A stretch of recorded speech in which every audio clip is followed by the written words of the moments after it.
Math के question bank को solve कर रहे थे। इससे पहले की वीडियो में हमने मॉडल पेपर फर्स्ट को सॉल्व कर लिया था। आज हम मॉडल पेपर सेकंड को सॉल्व करेंगे। तो चलिए वीडियो स्टार्ट करते हैं। सबसे पहला क्वेश्चन है कि 18 का वर्ग है। 4 ऑप्शन है, 224, 324, 264 और 364। बहुत ही सिंपल क्वेश्चन है। 18 का वर्ग, वर्ग किसे बोलते हैं? संख्या को 2 बार गुना करना। मतलब 18 की गुणा हम 18 के साथ करेंगे तो हमारे पास आएगा 324। सेकंड क्वेश्चन है कि बहुपद f एक्स स्क्वायर प्लस 3 में x बराबर 2 रखने पर बहुपद का मान होगा। मतलब ये बहुपद है, आपके x का मान आपको 2 रखना है तो आपको क्या मान आएगा? बहुपद क्या था? X square plus 3। तो x की जगह हम 2 का मान 2 रखते हैं तो 2 का स्क्वायर प्लस 3, 2 का स्क्वायर होता है 4 प्लस 3, तो हमारे पास क्या आंसर आएगा? 7। तो इसका ऑप्शन आपके ए करेक्ट है। तीसरा क्वेश्चन है कि बहुपद x square minus x minus 6 के शून्यांक है। ये बहुपद है, इसके हमें शून्यांक ज्ञात करने हैं। तो आपको पता होगा कि इसका और इसकी गुणा करने पर हमारे पास माइनस का 6x स्क्वायर आना चाहिए और घटाने पर माइनस का x आना चाहिए। ऐसी संख्या आपको सोचनी है। तो ऐसी संख्या होगी माइनस का 3x प्लस का 2x और माइनस का 6। मतलब माइनस के 3x और प्लस के 2x गया तो माइनस का x बचा, और माइनस का 3 और 2 की गुणा करेंगे तो हमारे पास माइनस का 6x स्क्वायर आ गया। अब हमें क्या करना है? कॉमन लेना है। ये दो दो का ग्रुप बना लिया हमने। इसके अंदर कॉमन क्या आ रहा है? x। तो अंदर क्या बचेगा? x माइनस 3 प्लस इसके अंदर क्या कॉमन आ रहा है? 2। अंदर क्या बचेगा? x minus 3। तो x माइनस 3 तो कॉमन x माइनस 3 और x प्लस 2। अगर हम x माइनस 3 इजिकल टू 0 रखते हैं तो हमारे पास x का मान क्या आएगा? 3। और x प्लस 2 इजिकल टू 0 रखते हैं तो हमारे पास x का मान क्या आएगा? माइनस का 2। मतलब इस बहुपद के शून्यांक क्या हो गए? 3 कोमा माइनस। इसका ऑप्शन सी आपके करेक्ट होगा। चौथा क्वेश्चन है कि cos पाई अपॉन 6 का मान होगा। पाई का मान कितना होता है? पाई यहाँ पर आपको 180 डिग्री अपॉन 6, तो इसको काटेंगे तो cos और 6 और तो cos 30। तो हमें क्या चाहिए? cos 30 का मान। cos 30 का मान होता है √3 अपॉन 2। तो आपके बे ऑप्शन करेक्ट है। पांचवा क्वेश्चन है कि एक ऊर्ध्वाधर खंबे की ऊंचाई उसकी परछाई के बराबर हो तो सूर्य का उन्नयन कोण ज्ञात करो। तो हम क्या मानते हैं कि माना खंबे की परछाई है जो क्या है? x है। खंबे की परछाई x है तो हमें क्या दे रखा है कि खंबे की ऊंचाई भी परछाई के बराबर है, तो ऊंचाई का मान भी क्या रहेगा? x। अब हमें क्या करना है? एक समकोण त्रिभुज बनाना है। इसे हम नाम दे देते हैं ए बी सी। मान लीजिए ये वृक्ष है तो इसकी ऊंचाई x है, तो वृक्ष की छाया क्या बनेगी? यहाँ पर। तो ये x है। तो हमें क्या ज्ञात करना है? उन्नयन कोण, मतलब हमें थीटा ज्ञात करना है। तो हमें यहाँ पे कौन सा सूत्र लगाना होगा? Tan theta. Tan theta is equal to लंब। लंब क्या है? ए बी और आधार है बी सी। तो tan theta is equal to x upon x. तो x से x कट गया तो क्या हो गया? 1। तो tan theta is equal to, अब आपको ट्रिग्नोमेट्री टेबल में देखना है कि 1 किसका मान होता है? टेन के अंदर। तो आंसर होता है टेन 45 डिग्री का। तो 10 से 10 कैंसिल हो गया तो हमारे पास थीटा का क्या मान आया? 45। तो इसका ऑप्शन डी आपके करेक्ट होगा। छठा क्वेश्चन है कि बिंदु 3,4 की वाई अक्ष से दूरी होगी। ये बिंदु x है और ये y है। आपको y अक्ष से दूरी पूछ रहा है तो y वाले बिंदु को छोड़ दो। x वाला बिंदु कौन सा है? 3। तो इसका आंसर भी होगा आपके सी 3। सातवां क्वेश्चन है कि आकृति में डी समांतर है बीसी के और AD का मान 3 सेंटीमीटर, BD का मान 5 सेंटीमीटर तथा AE का मान 6 सेंटीमीटर हो तो EC का मान होगा। ये आपको त्रिभुज है, इसके अंदर AD का मान 3 दे रखा है, DB का मान 5 दे रखा है, AE का मान 6 दे रखा है और EC का मान आपको ज्ञात करना है। तो इसके लिए आपको थेल्स प्रमेय आनी चाहिए। थेल्स प्रमेय में कोई भी भुजा होती है वो तीसरी हम समांतर रेखा खींचते हैं तो वे त्रिभुज की दो भुजाओं को समान अनुपात में विभाजित करती है। मतलब AD upon DB is equal to AE upon EC। AD का मान कितना है? 3। DB का मान है 5।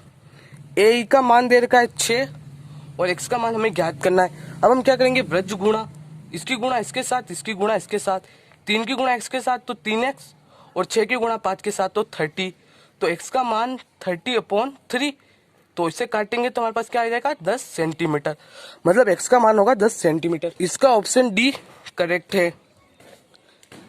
8वां क्वेश्चन है कि दीर्घ चाप का डिग्री माप होता है, तो इसका आंसर होगा आपके बे 180 डिग्री से अधिक। 9वां क्वेश्चन है कि गोले का व्यास 6 सेंटीमीटर है, गोले का आयतन होगा। आपको गोले का व्यास दे रखा है, गोले का व्यास दे रखा है 6 सेंटीमीटर, तो त्रिज्या क्या होगी, त्रिज्या होती है व्यास की आधी, तो हम इसे काटेंगे तो त्रिज्या का मान आएगा 3। त्रिज्या का मान हमारे पास आ गया 3।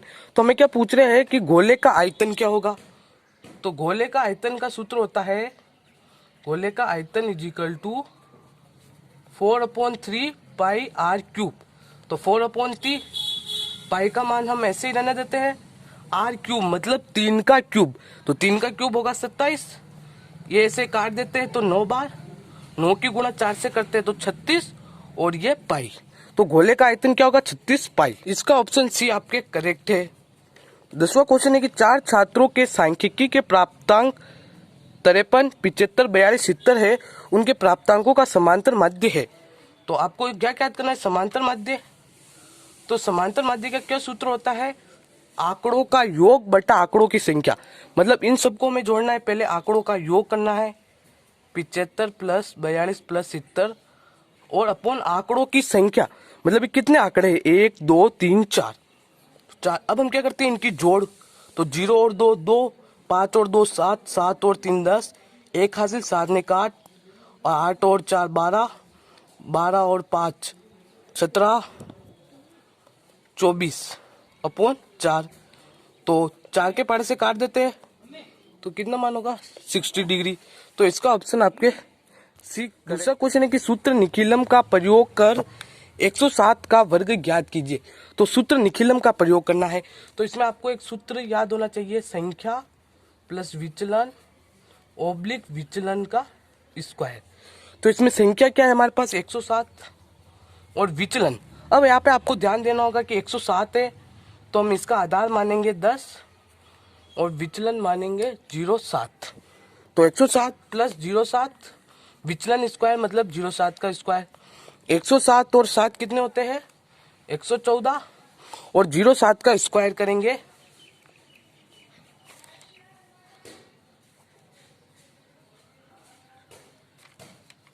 तो इसका आंसर आएगा आपके 0.49। अब आपने आधार क्या माना 100, 100 में कितने जीरो है 2, तो 2 अंक आपको इधर रखने हैं, वरना ये 0 है हम इसको आगे जोड़ देंगे, तो 114 में 0 जोड़ेंगे क्या, तो क्या आएगा 114। तो इस तरह से आप सूत्र निखिलम का प्रयोग करके 107 का वर्ग ज्ञात कर सकते हैं। तीसरा क्वेश्चन है कि 15 का घनफल ज्ञात कीजिए सूत्र निखिलम द्वारा। इसमें भी आपको एक सूत्र याद होना चाहिए, संख्या +2 इंटू विचलन ओब्लिक 3 विचलन स्क्वायर ओब्लिक विचलन क्यूब। इसमें आप आधार क्या लोगे 10 और विचलन 15 में से 10 गए तो कितने बचेंगे 5, विचलन 5 है आधार 10 है। संख्या मतलब 15 + 2 विचलन कितना है 5, 3 विचलन स्क्वायर मतलब 5 का स्क्वायर, विचलन क्यूब मतलब 5 का क्यूब, तो 5 दूनी 10, 15 और 10 कितने हो गए 25, और 3 इंटू 5 का स्क्वायर होता है 25, फिर क्या करना है 5 का क्यूब होता है 125, 25 की गुणा 3 से करेंगे तो 75 और 125। हमने आधार क्या लिया था 10, तो हमें एक अंक इधर रखना है वरना सभी को आगे जोड़ना है, तो 12 को हम आगे जोड़ेंगे 75 में 12 जोड़ेंगे तो 5 6 7 7 ने काट 87 आएंगे हमारे पास। हमें क्या करना है एक अंक रखना है 8 है उसको हम आगे भेज देंगे, 25 में हम 8 जोड़ेंगे तो क्या आएगा 33। तो इस तरह से आप 15 का घनफल सूत्र निखिलम द्वारा ज्ञात कर सकते हैं। चौथा क्वेश्चन है कि समांतर श्रेणी 3 6 9 12 का 7वां पद ज्ञात कीजिए। तो इसके अंदर आपको पहला पद क्या दे रखा है ए 3 दे रखा है, डी कैसे ज्ञात करते हैं दूसरे पद में से पहला पद घटाएंगे 6 - 3 तो 3 आ गया, और पद कितने हैं n 7 है और हमें A7 मतलब सातों पद ज्ञात करना है। तो इसका सूत्र क्या होता है, A7 is equal to A plus n-1 और D। तो A7 तो हमें ज्ञात करना, A कितना दे रखा है हमें 3 प्लस n-1 मतलब 7 माइनस 1, D कितना है 3। A7 इजिकल टू 3 प्लस 7 में से 1 गए तो 6 और 3, तो 3 प्लस 6 की गुणा 3 से करेंगे तो 18, 18 और 3 कितने होते हैं 21। अगर आपको 3 का पहाड़ा याद हो तो भी आप 3 सातों पद याद कर सकते हैं, 3 7 21। तो इससे इसका आंसर होगा आपके 21। पांचवा क्वेश्चन है कि दो खिलाड़ी राम और श्याम शतरंज खेलते हैं। ये ज्ञात है कि राम द्वारा मैच जीतने की प्रायिकता 2.5 है, तो श्याम के जीतने की प्रायिकता क्या होगी। तो हमें क्या दे रखा है, राम द्वारा मैच जीतने की प्रायिकता, राम द्वारा मैच जीतने की प्रायिकता PE कितनी है 2.5। तो हमें क्या ज्ञात करना है, श्याम के जीतने की प्रायिकता। तो हम लिखेंगे श्याम के जीतने की प्रायिकता।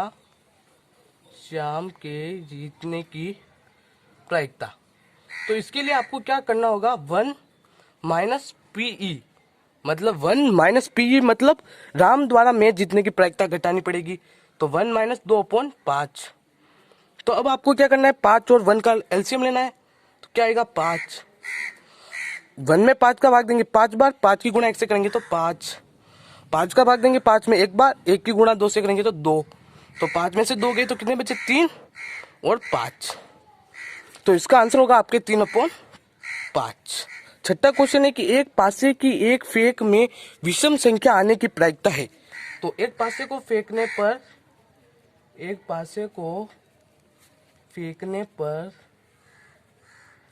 पर परिणाम प्राप्त हो सकते हैं। मतलब एक पासे को फेंकने पर हमें क्या क्या मिल सकता है, 1 2 3 4 5 और 6। फिर विषम संख्या आने की प्रायिकता। तो विषम संख्याएं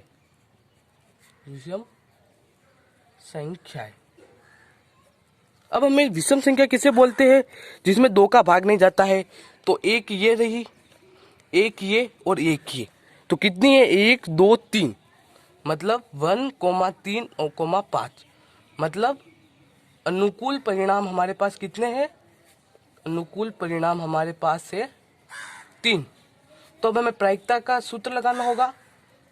प्रायिकता का सूत्र क्या होता है, अनुकूल परिणाम अपॉन कुल परिणाम। अनुकूल परिणाम हमारे पास 3 और कुल परिणाम कितने 6।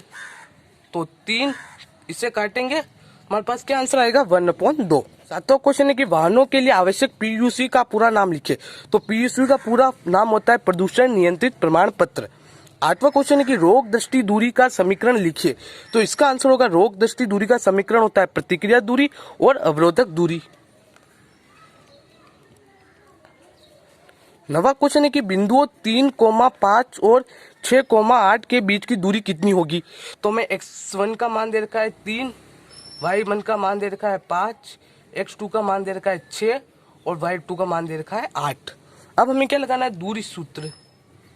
दूरी सूत्र क्या होता है, रूट x2 माइनस x1 का square plus y2 minus y1 का square. Root x2 minus x1, x2 minus x1 तो 6 माइनस 3 का स्क्वायर, y2 माइनस y1 का स्क्वायर। 6 में से 3 गए तो कितने बचे 3 और 3 का स्क्वायर होता है 9 प्लस 8 में से 5 गए तो कितने बचे 3 और 3 का स्क्वायर 8 में से 5 गए 3 और 3 का स्क्वायर होता है 9। तो 9 9 कितने होगी रूट 18। अगर आप चाहो तो रूट 18 का मान निकाल कर भी इस सवाल को कर सकते हैं। 10वां क्वेश्चन है कि किसी त्रिभुज के शीर्ष से समदूरस्थ बिंदु क्या कहलाता है। त्रिभुज मान लेते हैं कि ये कोई त्रिभुज है, ये त्रिभुज है ABC।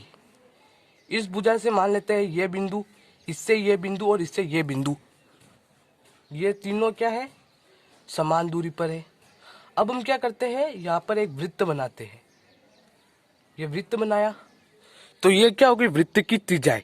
तो ये वृत्त कहाँ पर बन रहा है, बाहर, तो इसका आंसर भी होगा परिकेंद्र। 11वां क्वेश्चन है कि एक पासे को फेंकने पर 4 से छोटा अंक आने की प्रायिकता होगी। 4 से छोटा अंक, तो एक पासे को फेंकने पर परिणाम प्राप्त होते हैं। एक पासे को फेंकने पर परिणाम प्राप्त होते हैं।